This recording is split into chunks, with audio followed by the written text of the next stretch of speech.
All right, guys. So here's my setup. This is my setup. The clamps. Not being lazy about it, but I don't see the point of taking, like, you could buy these clamps and save yourself all the drag of taking the brake fluid out and stuff like that. But once you guys release these, there's not a lot of brake fluid that's coming out, so most of it is actually in the reservoir or inside this, I think, maybe. But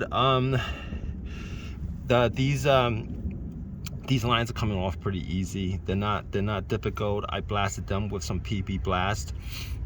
You guys should probably definitely do that if you guys have definitely probably should, you know, blast them with PB blast. You know, you guys do not want these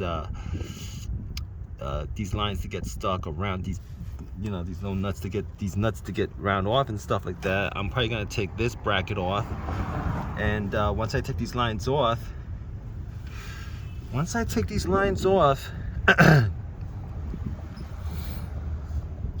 I could see that there's a bracket here on here that's not on here that I need to take off. That bracket's probably gonna be coming off.